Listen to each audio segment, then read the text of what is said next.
And thank you for being here.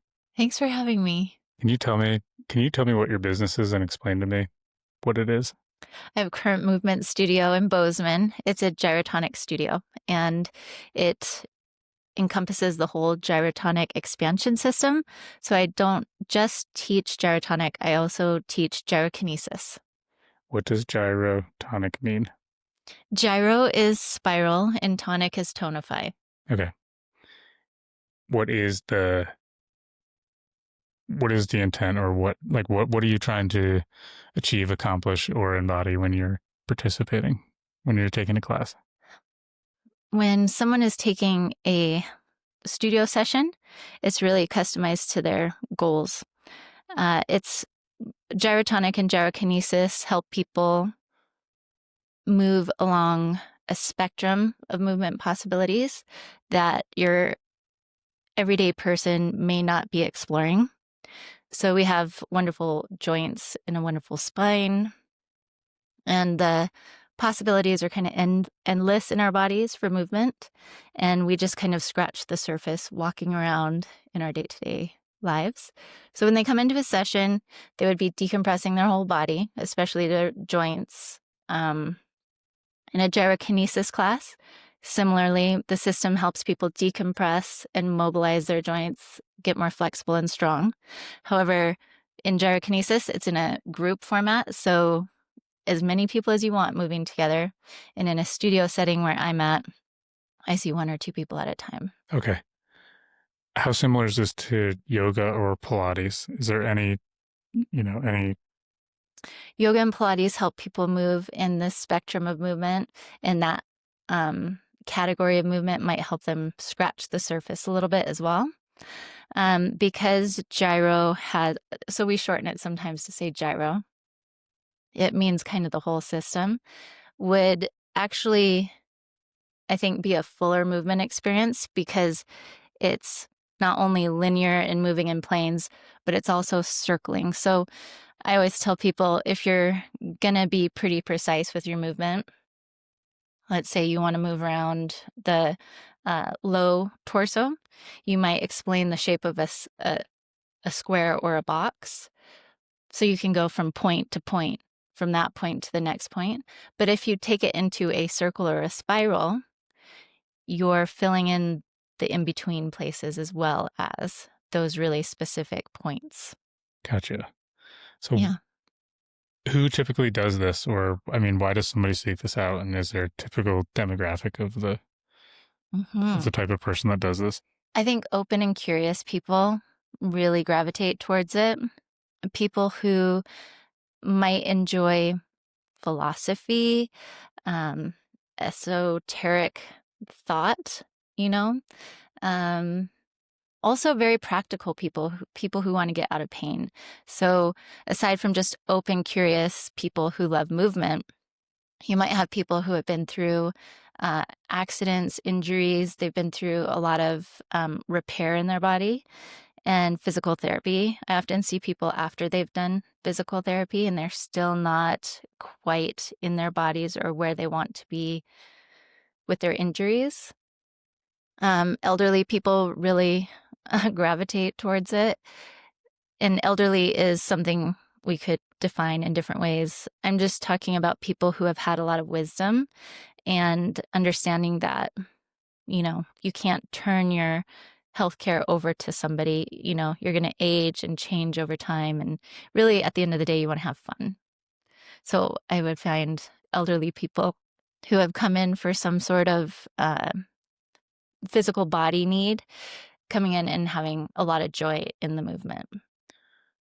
So if somebody's been dealing with injuries or, like you said, an accident, is this an alternative that they might seek out after trying physical therapy or trying different, say, run-of-the-mill Mm-hmm. commercial approaches or standard approaches? For sure. Yes. Because healing happens on so many different levels, and physical is only one way. And this movement system, I think, bridges the whole mind body spirit connection. So what would you say the benefits are physically, mentally, emotionally, all of the above? And Being a whole human being that moves about the world very happily. so Is it generally someone that's seeking out some physical relief? Is that generally the path that will get them there initially? Hi, folks. Quick note from me. If you don't already know, the goal of Mountain Mule Media is to build real connection between Montana's businesses and the people they serve. If this episode or any other has given you something worth thinking about, smiling at, or passing along, I've got a small ask. Share it with a friend, text it to someone, post it in your story. That one simple action helps these businesses get seen, grow, and thrive, and it helps this show keep going. Thank you for supporting these Montana businesses. Now back to the show. Yes, if they're open and curious, they will find a lot in the system. Okay. Yeah. And what are the, say, physical benefits of it? Well, in your joints specifically, creating space can help in the motility and the mobility of the joint. And if you can work your joint in a full range of motion, you can get healthy fluids that can rush the joint or come into the joint, repair tissues, blood, oxygen, kind of just like exercise does. Yeah. I just think this one does it very well. I have a mechanical mind, so I just think like lubricating a joint if you're. Very good. But yeah, the more mobility it is, Yes. I'd imagine. See how you took it to a little curiosity and related it back to something you understood? Yeah. That is part of the process of doing this exercise system, is relating better to yourself in your knowledge base and then approaching it from there to become more acquainted with your possibilities.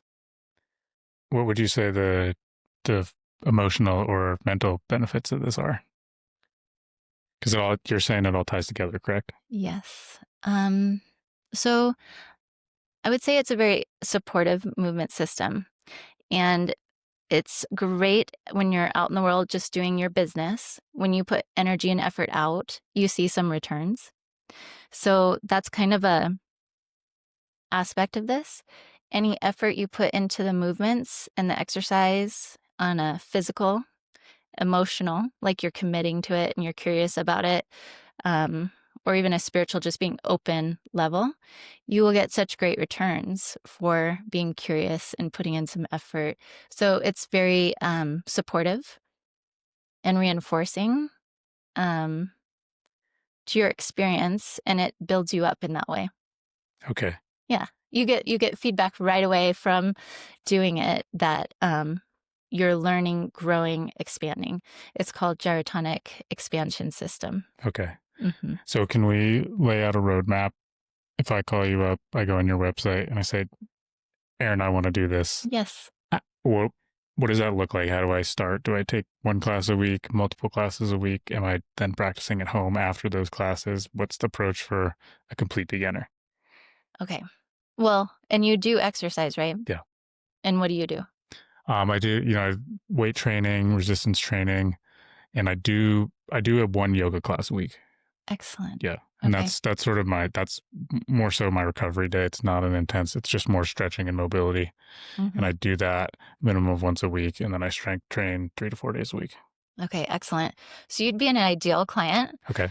Because of who you are and what you're already doing. You're an active and engaged person, and you're connecting to your body and muscles, staying strong intentionally.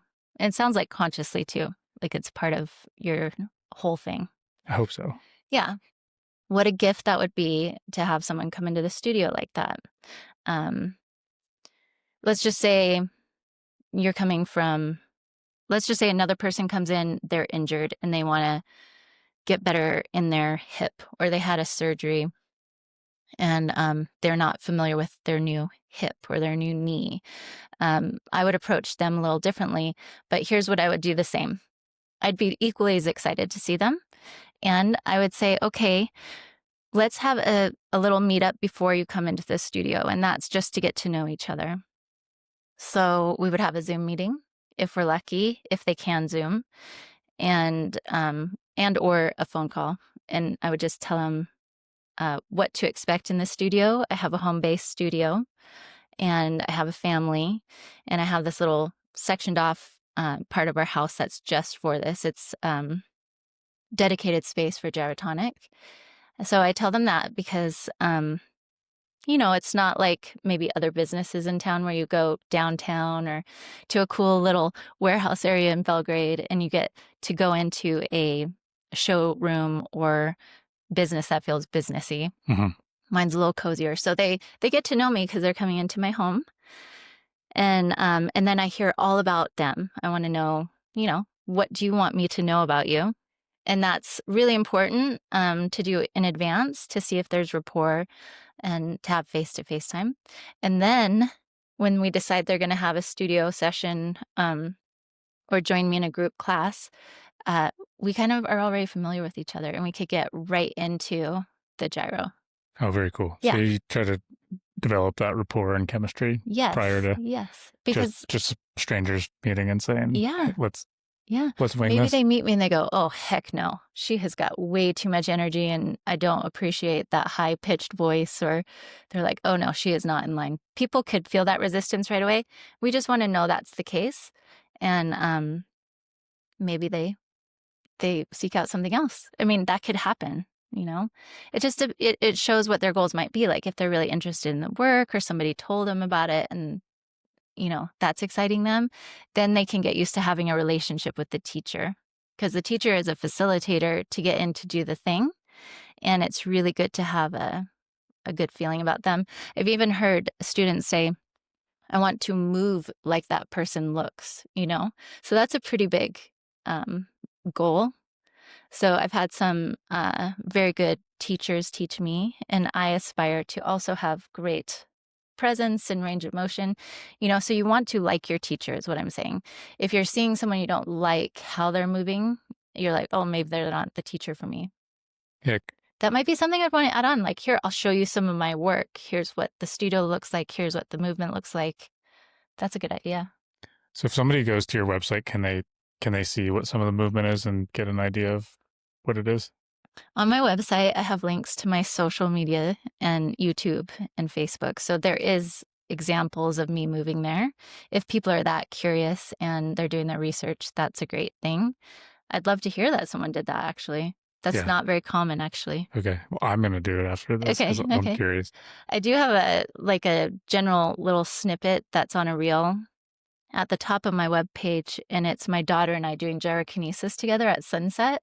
And I just put it on there because I loved that evening and it has such good memories for me. I think it's an attractive thing with silhouette against the sunset sky too. So that is on the website. It might be intriguing for some people. You had mentioned people might do it in a group of 2. Would that be with somebody else they know? How does that situation happen? Well, I have 2 pieces of equipment in my studio, and they're not the same pieces of equipment, but they facilitate the same types of movement, and people can also learn from each other. So let's say one person was going to do hamstring work on the tower. They could observe their friend and then switch out, and they could help each other in that way. Like see another example of movement, chum each other on, support each other. And I have had that happen. I've had mother-daughter.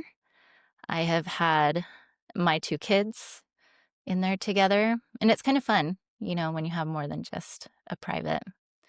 There's a lot to be said for just one-on-one work too, because it can be kind of vulnerable to try new things for the first time. And you certainly want to develop an understanding of your own injuries or your own movement and get familiar with that before maybe sharing it with others. Just depends on the situation. I can speak to the first time I did a yoga class, and it's, being in front of all those people, you have no idea what the hell you're doing. There's an intimidation factor. Uh-huh. And I personally just felt like a bull in a china shop. Like, what is a guy like me who grew up on a farm, who's got this very, I get masculine presence, for lack of a better term, doing here. Heck yeah. But I don't know, I was kind of running out of options for like, all the weightlifting, it can be kind of stressful and it's a lot of tension. And the yoga is the opposite of that for me. That's where I get my, relief, and I just can chill. Yeah. Nice.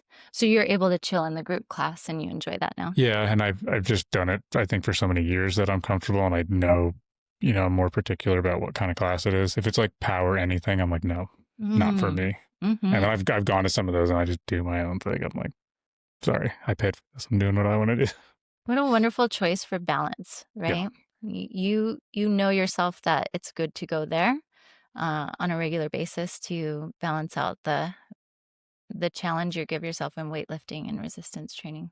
Yeah, and shout out to my friend Bailey. She owns a studio in town, and on Wednesday she has a class called Mobility, Active Recovery and Mobility, and it's perfect. It just Mm. do someone that does. I've got a martial arts background as well, Oh, so cool. it's just a lot of stress and strain and pressure on joints and muscles, and this is Yeah. like the active recovery and Can I ask what kind of martial arts you're doing? Brazilian jiu-jitsu. Ooh, I've seen it. Yeah. So it's like, trying to hyperextend people's limbs and strangle them and all that fun stuff. Mm. And A I lot of haven't, balance too, right? A lot of balance. yeah, yeah. Depending on, there's kind of different paces and different like ways people train, but it's a very technical thing. It requires a lot of body awareness and self-awareness. Mm-hmm. And I haven't done it. I keep saying this. I haven't been there in like 3 months, and I did it pretty consistently for the last 5 years. Okay. But I've just gotten busy, and I'm about to get really busy because we get really busy in ski season. But I'm just kind of it's a season of life I'm in right now, so I'm not Mm-hmm. beating myself up too much about it. Excellent. Okay, so from what I'm understanding, I'm just going to relay this back. It's a pretty intimate experience with the teacher and the student, so you try to develop some rapport and relationship. For sure, because ultimately the relationship is about their relationship to themselves. Okay. Yeah. So they need to feel comfortable, comfortable with you and comfortable with themselves in this in this experience. Yeah, it would be a great place to either arrive or already be at, just knowing that, pain in particular is something that people want to get out of. So they disassociate or get out of themselves to cope with that. And that's just physical pain. There's also other types of pain, emotional pain. And so you really do work when you come in and you move in these ways. And yeah. And as far as frequency, what do you advise, or how do people approach that? Okay. For many years, I was saying once a week should pretty much do it, because after a session, that kind of mapping of the movement in your body, your nervous system, muscles, bones even, it tends to stay with you for quite a while. You could feel very built up and postural for a while, and then life kind of starts to make you kind of sag or shrink or whatever, go into patterns that you're more familiar with or that haven't taken the new patterns of uprightness and openness haven't taken hold. So people might even feel, okay, there's a change. My hips, they felt so marvelous and luxurious, and then they went back to the old way, and I'm, now I'm in pain again. Yeah. So if that happens, I'd be like, oh, time to come back in for gyro. But I would always say at least once a week. And to people who are starting, having their first session, I'm like, please do it 3 times at least, because 1 time is not enough. It's like snowboarding. You're going to go out and get throttled and get really like confused about why you're even doing it. Yeah. It's a lot of work. But to see the benefit or the joy in it, you might have to come a few more times to even get a sense of what's going on for yourself, let alone the relationship in the room and what is this equipment. So 3 times minimum. The founder of Gyrotonic and Gyrokinesis has this formula. You would want to ultimately do 50% gyrotonic and 50% gyrokinesis, whatever that is. I will say, as a movement professional, I probably do it 12 to 18 times a week. Okay. Yeah. And that's not too much, it's beautiful at that level. However, most people who aren't working in it probably won't be able to do it that often. And are you doing it are you essentially leading the student and doing it yourself? How does that I will process work? often demonstrate a new exercise so that they have a visual of how it's done before they get into the saddle, so to speak, and do it themselves. So that's pretty minor as far as it goes. That's not many reps. In my group exercise classes, however, I am doing gyrokinesis for the full class because I'm demonstrating and teaching at the same time as the participants are moving. And I do that 4 times a week. Okay. And those are in person, or those are remote? I have 2 in person. I do a volunteership at the senior center on Wednesdays, right before their lunch. The idea being to capture the lunch crowd, get them moving, get a good lunch, and then they're good for the day. And it helps the senior center kind of get funds for selling those lunches as well. Mine's a volunteership, so there's no fee to take that class, and it's a pretty good group. I've had as many as 22 people in there. Oh, wow. And it can go down to about 8, but I've never seen less than 8 there. So they're a very active community, very consistent people. And I was telling you that because that's in person. It's very in person. And I usually join them for lunch after. And then I'm at the Bozeman Public Library on Thursdays, again, around that lunchtime, capturing professionals downtown who might want to get some movement in on their lunch break. That's from 12:15 to 1. And that one's called Gentle Gyrokinesis.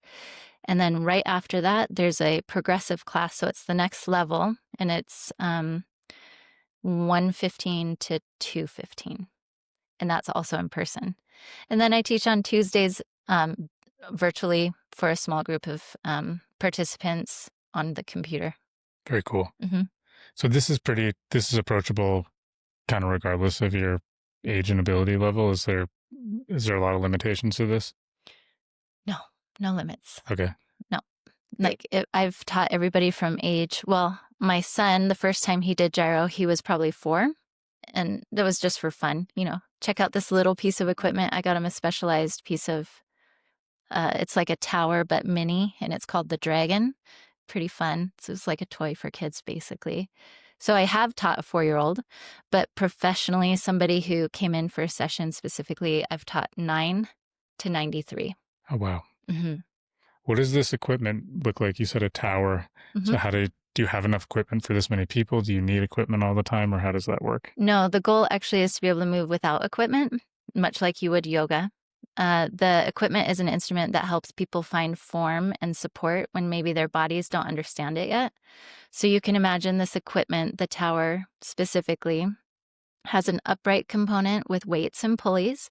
And the pulleys are actually like cables, and they're figurated in such a way that they're wound around these pulleys, just like you'd find on a shipping dock for big cargo ships to take cargo off of a dock and put it on a ship. They want a very smooth transfer. And this pulley line is designed like that. So if you were to have a jerking stop, it would rebound and the weight wouldn't shake too badly.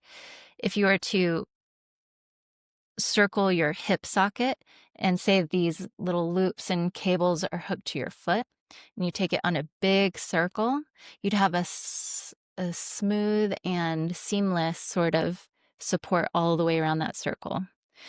And the idea behind that is that as you're moving, it's very fluid, and there's not a lot of start and stop moments. There's a lot of circles, figure eights, and spirals. And so you want it to be continuous and feed into the next one and the next one. So it's almost like a wave.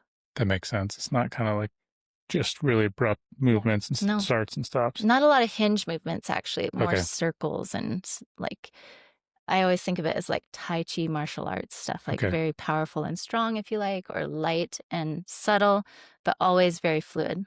Okay. And beautiful. Yeah, I'm going to watch some videos. That's cool that you do that. That's at the senior center in the library. Yeah. So if anyone's interested in that versus the one at the senior center, the one at the library, is there, a direction you'd point anyone depending on who they are and what they're looking for?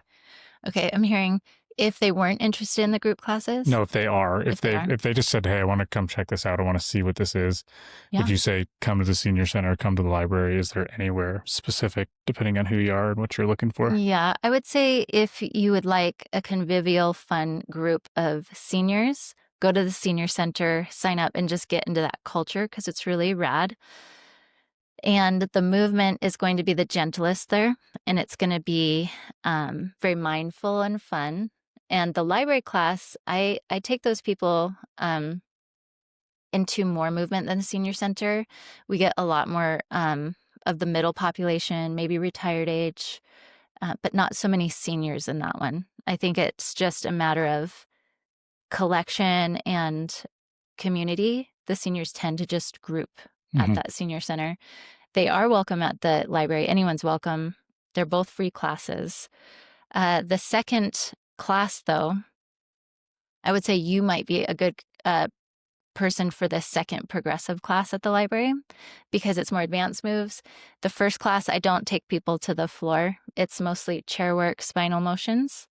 And this progressive class, the library actually offered me this class because the first one was getting so full that they were thinking that there wasn't enough room and maybe I'd be overwhelmed by so many people. So they said, let's do a second class. And then the ones that want to progress more will go to that second class. Because some of the participants have been coming consistently for about 2 years. Okay. And so every time a new person comes into the first class, we kind of start there and we don't progress as far. So this second class is for, I would say, uninjured people who don't mind getting to the floor, who like expressing movement through their body already or are already active.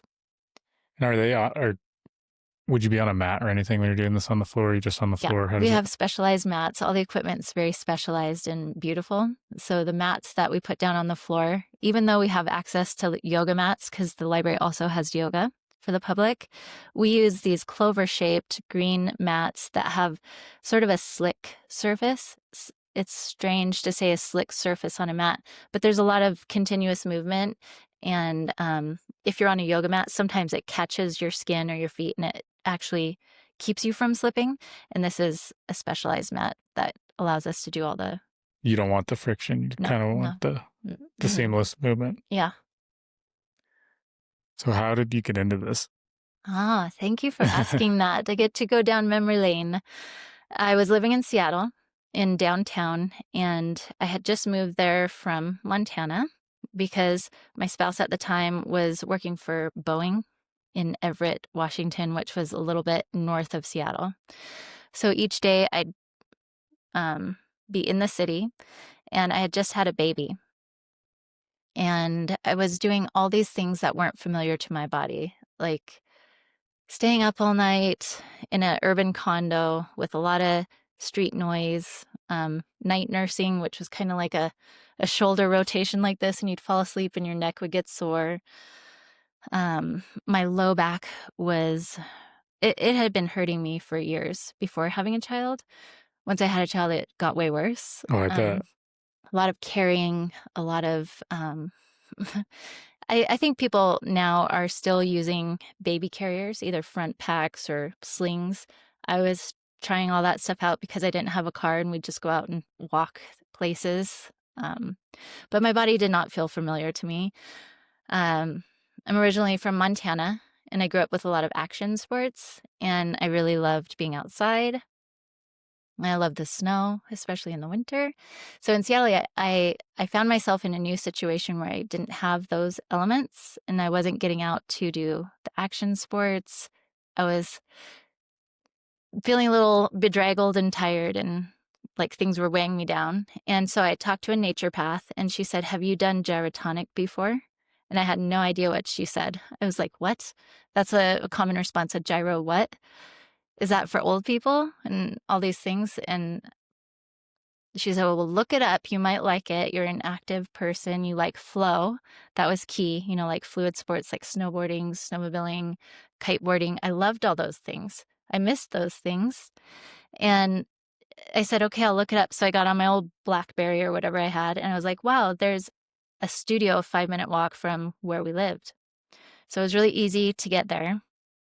And I went and I had one session and I was so intrigued. And I loved the woman who owned the studio. She was just so bright and shiny. She really lifted my spirits, so to speak, when I was a new mom. And so I went back for a second one and it was even better than the first one. And I felt flow in the second session. And I thought, oh, I want to do this more. So that was the beginning of my journey. And by the time my daughter was 7 months old, I was already taking a teacher foundation course. So I did it for just a little bit and I decided to get into teaching it. Good for you. How many years ago was that? That was 18 years ago. Oh, wow. What part of Montana are you from? I'm from West Yellowstone. Okay, cool. Yeah, what was that like growing up in West Yellowstone? It was awesome. Yeah. Yeah. I could relate because I briefly lived in West Seattle. Oh. And then I lived on Bainbridge Island for a while. Well, West Seattle is even more cut off, I think, in certain ways, being on that little Yeah. peninsula or spit or whatever it But is. I was living in an apartment building first time in my life. I grew up on a farm in a very very small town of 1,500 people, and Uh-huh. it's a very different dynamic when it's always light because you need blackout curtains just to keep street lights out Yes. and the sounds and everything. And yeah, that was uncomfortable. When I came back to Montana after being in Seattle for a while, the silence was loud for me. Oh wow, Does that make sense? Like yeah, I'd be at my sister-in-law's place in Victor, Idaho, in the dark, ready to go to sleep, and there was no noise and it became loud. that's cool. Yeah. I love the silence. Yeah. I do too. Now I'm equilibrated. Like in Bozeman, we're really blessed with the best of all the worlds, I think. Yeah, I agree. I say the same thing. You can have a lot of amenities that a lot of major cities have, but you have such quick access to the peace and quiet, depending on what part of town you live. And it's there's both options are there. You made me think that that's the first time I ever did yoga was in See? Washington. Oh, So nice. go figure. Do you remember the name of the studio? It was I know it was a Bikram studio because it was Oh. hot yoga, Mm. and that was just that's what I'd heard, and I'd kind of heard like, oh, there's it's really hard. There's a lot of benefits to it, but I was really even more drawn to it because because it was really hard. So it was another type of workout. I didn't start doing any type of like relaxing or yin yoga, I believe as they call it, like till I got to Montana. Mm-hmm. But that's interestingly enough, that was where I started doing it. Mm-hmm. What were you doing prior to this path in life? Prior to Gyrotonic? Yeah. So I was a city planner for a while, Okay. and I worked at Starbucks when I lived in Seattle. I worked in their corporate offices. And then when I had the said baby, I started working in their stores because they provide really flexible hours and allow for a social connection. And then when I started doing the gyro, there's a little bit of a story there. I did that in a studio that had like 7 towers and 3 other pieces of specialized equipment, a very big community in Seattle. And I did that for 2 years before my spouse and I moved back to Bozeman. So then I was in Bozeman in a small studio that I rented with a therapist and 2 nature paths.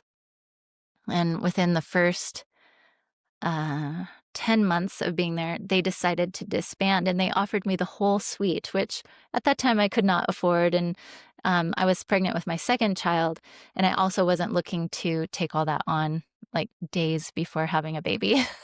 So I took my studio home at that point as well. I did get a divorce about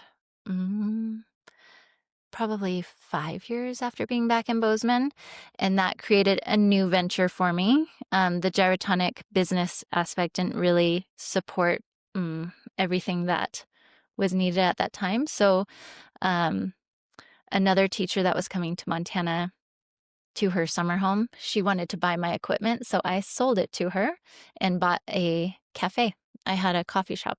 Okay. What coffee shop? 5 years. I don't have it anymore. I sold it in 2019, but it was called First Greens and Grounds, which was healthy coffee and smoothies because I was super tired back then with everything going on. And then after 2 years in Bozeman, the place that I was running it as a drive-through coffee shop, the landlord actually passed away. And then his land went into a family trust, and I decided to move my business up to West Yellowstone, where I grew up. And my parents were restaurant owners when I was a kid. My dad offered me a space, a brick and mortar shop, and I moved in there for 2 years and really built that business up well and sold it in 2019, which then provided me with a really good bout of rheumatoid arthritis from stress and really hard work, which I could do when I was young there. But then being like age 40, the toll was different on my body, and I had a whole new learning process about that. So I sold it and came back and bought gyrotonic equipment as soon as I could and just decided that that was going to be better better source of everything for me. And imagine the timing actually worked out better that you sold that shop in 2019, Oh, it was given great. COVID. Mm-hmm. Yeah. Is that coffee shop still in business in West It Yellowstone? is. Yep. And that coffee shop now is just called Espresso House, and it's on the main street, Canyon. I was just in West Yellowstone last week, Mm-hmm. and everything's pretty much closed there It's a right now. ghost town. Yep. I was trying to find a cup of espresso and I couldn't. My favorite place, if they're open for espresso now, is the Freewheelin' Wheel, which is on Yellowstone Avenue just before you go into Yellowstone Park, and it's on the left if you're headed towards the gate of the entrance to the Okay. park. So is it, and it's off the main road? It's Yeah. So there's 3 traffic lights in West Yep. on Canyon Street. And then when you get to the 3rd traffic light, you see sort of the museum on one corner. You're looking into Grizzly Park where they have the Discovery Center for Yep. the bears and wolves. And then you go left and you're going into Yellowstone. There's the Chamber of Commerce on one side and then the Freewheelin' Wheel and Eagle Store on the other side. And that's my favorite shop in West Okay. Yellowstone. That's on my radar I hope you interview those guys for next time I'm there. That's a good idea. They're awesome. So then 2020, somewhere around there is when you started doing this again, or 2019 in Bozeman. Yeah. Cool. Yeah. Yeah. So I pretty much healed myself again through movement and kind of mindfulness and connecting to myself. I found myself very outward while going through divorce, getting outside of my comforts, working like 100-hour work weeks, just for a season, mind you, because there's a ghost season coming, but it's the high season. You work hard and you make your money, and then you can take the next season off, so to speak. So I was doing that, but I worked way too hard, and I was maybe a little too stressed. Too many irons on the fire, and we made a killing, good business, but my body said no. It was like, you can't do that. That was with the coffee? The coffee shop. Okay, yeah. It was just really challenging. So how did the arthritis like physically drive you to that decision? Was it the stress? I had no choice. I could barely walk after that last season of work. That runs in my family. My father, he's now passed, but he had pretty bad arthritis, like really bad in his hands to where you could see the like crippling. Oh, yeah. And my cousin, I know she has some issues with it. I do have, sometimes I'll feel it in my hands. And I don't know if it's more of a I don't know if it's arthritis, but I'm a carpenter by trade, and that's when I would feel it in my hand a lot, just swinging a hammer. Mm-hmm. But I didn't know if it was more like carpal tunnel or if it is arthritis. But it's interesting that healed a lot of that for you. I went into complete remission. Yeah. And do you focus a lot on diet as well to mitigate that? At that time when I was scared. It's like weird if you can't walk and your feet are blown up like sausages. Yeah. So I took it, and luckily I was divorced and I had part-time with our kids for a couple years where we would split time, and that gave me space and time, especially having fat pockets from the seasonal business in West Yellowstone. I was able to do my research, see a rheumatologist, and dig into curiosity around what my body was trying to tell me. And it told me pretty quick, what I needed to do. So it's a supportive movement using that equipment that I regained to do circular movements, spiraling movements, expansive movements, decompress the joints. You can imagine with painful rheumatoid, I could still do all of that with gyrotonic and gyrokinesis. In fact, at first I didn't have that equipment. I told you I sold it to a gal who had a summer home in Big Sky. So I came back from that with the rheumatoid, and I didn't have equipment actually. And a friend of mine in the gyrotonic system told me that I could do a gyrokinesis training, which meant I could train to learn gyrokinesis. They're 2 separate trainings, and I had only done the one about the equipment where you work with people with the equipment. And so she said, this teacher's coming from Colorado, and she's going to offer gyrokinesis for teachers to get their certifications. And she needed a space. I didn't have a space for her, but we talked to a Pilates instructor in Belgrade to rent her space, and we had a training, and I couldn't even sit on the floor comfortably at this training. And it's learning all the movements without the equipment. And it helped that I was already familiar. But I just remember I couldn't really sit on my side, and because my feet would touch the floor. So I was in a lot of pain when I did that training. But it gave me something to keep doing without equipment for a couple months until I could order another tower. And so I did that second training, and I started teaching people in group settings, and it allowed me to get a job. They were looking for a yoga teacher at the YMCA. And even though I could barely walk, I was like, I'm a gyrokinesis trainer now. And I told them what it was, and they hired me to teach this group class there. And I did that for a few years. But like I said, community was important, and getting in front of people and doing the movement, and then the healing in my own body was really apparent by continuously moving and feeling. Yeah, it was great.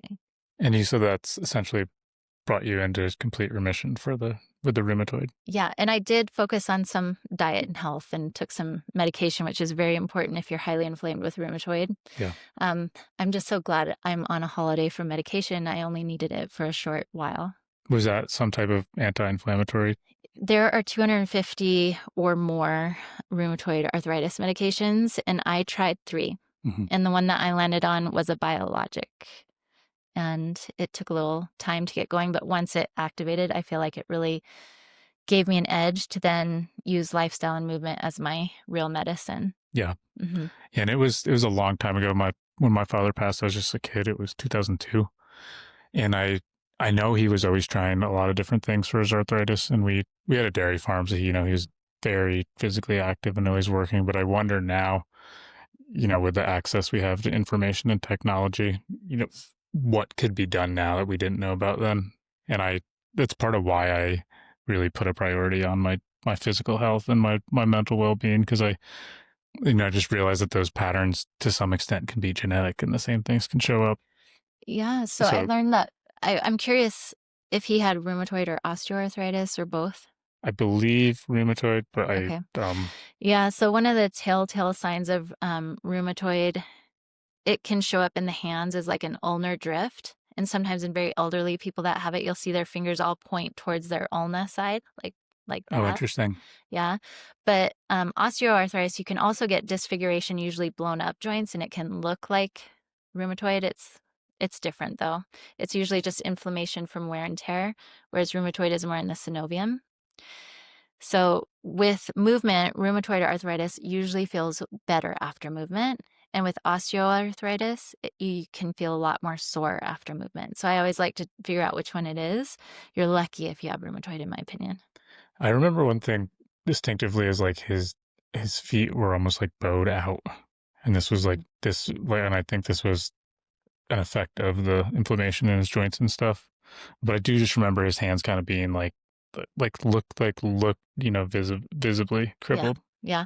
I had farmers in my dad's side of the family in eastern Montana, and they always had these like farmer hands. Yeah. They were so strong and rugged, and often you would see like a little bit of bigger joints, and they just use their hands a lot. Yeah. And like that's kind of like how mine are. They're just like it's just from like you got a nice little bandage on that. Yeah, but they're always there's just always like weightlifting too. Yeah. But that's when I do a lot of heavy weightlifting, depending on the grips, that's when I'll feel it in my hands, is my grips get pretty sore. So I try to train them and strengthen them, but that's a big thing in jiu-jitsu is the grips. So I don't, anyway, all that to say, that's why I just try to put some attention on my physical health and my diet and all that stuff, because seems like it makes a big difference. I tell my kids who've been athletes, if you're going to be an athlete, you have to eat like an athlete too, and you have to recover like an athlete, even from a young age, even though they recover so well anyways. If they eat tons of sugar and fast food, they recover. And I think as we grow more conscious and get older and have more experiences, we do understand our body's calling for different treatment than when we were 14 or 18. And I for a while I coached kids jiu-jitsu, and I'm like, those kids are made of rubber. Right. Literally. So resilient. Yeah. Gyrotonic and gyrokinesis, that is something I'll say about it. They help people understand their body's strengths, resilience, and ability to recover and heal.